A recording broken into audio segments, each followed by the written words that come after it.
All right, Thomas, you got a chart here on GDP returning to trend.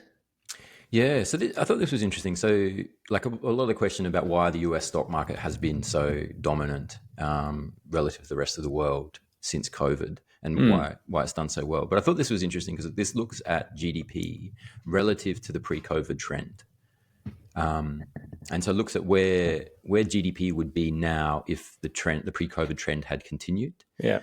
And for most of the world, we're still below trend. So Euro area is three percentage points below trend. China's 7.4 percentage points, quite substantial. Emerging markets are 8 percentage points, so pretty substantial gap. They're still there in where GDP's at. But in America, they're up 4%, and that's kind of the only region in the world that's up. So the American economy has done pretty well post-COVID, Right. particularly relative to the rest of the world. Yeah, right. So that sort of Why have they done so much better than the rest of us or the rest of the world? I think they spent a lot of money. They went pretty hard.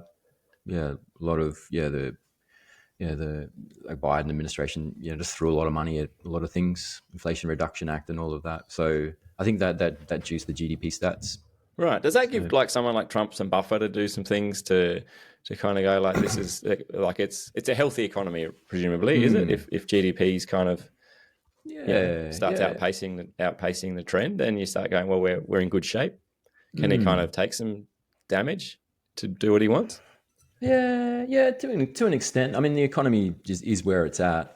But so far, it's pretty robust. And unemployment's still low. Inflation's in the target. There's definitely buffers on all sides that Trump can work with. Things could be a lot worse in different directions. It's a perfect environment. That's the kind of, if I was ever going to be president of the United States, that's exactly the environment I want to come into. It's like, welcome Adam to the Oval Office. Look, basically things are really good across the board.